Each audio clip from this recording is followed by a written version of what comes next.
வணக்கம், welcome to family corner. உங்களுக்கு இந்த வீடியோ பிடிச்சிருந்தா லைக் பண்ணுங்கள், கமெண்ட் பண்ணுங்கள், ஷேர் பண்ணுங்கள், மறக்காமல் சப்ஸ்கிரைப் பண்ணுங்கள்.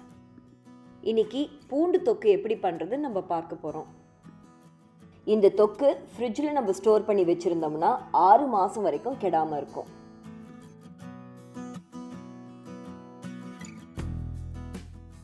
மிக்ஸி ஜாரில் 1 கப் பூண்டு, ஒரு பெரிய எலுமிச்சை அளவு புளி, 3 டீஸ்பூன் வரமிளகாய் தூள், தேவைக்கேற்ப உப்பு, 1/2 டீஸ்பூன் மஞ்சள் தூள், இது எல்லாம் போட்டு கொரகொரப்பாக அரைச்சி எடுத்துக்க போகிறோம். ஒரு பாத்திரத்தில் 100 ml நல்லெண்ணெய் ஊற்றிக்கோங்க. எண்ணெய் சூடானதும் 1 டீஸ்பூன் கடுகு,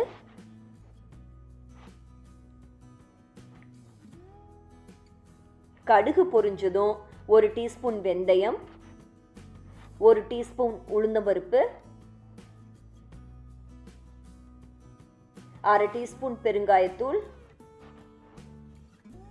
சிறிதளவு கறிவேப்பிலை, பூண்டு 1 கப், இது எல்லாம் போட்டு நல்லா வதக்கிக்கோங்க.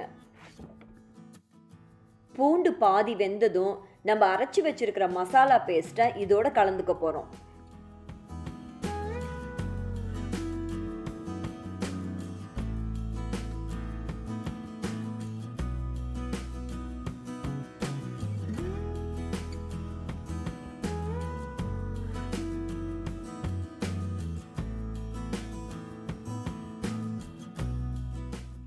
மசாலா நல்லா கலந்ததும் அதில் 1 ஸ்பூன் வெல்லம் கூட சேர்த்துக்கிறோம்.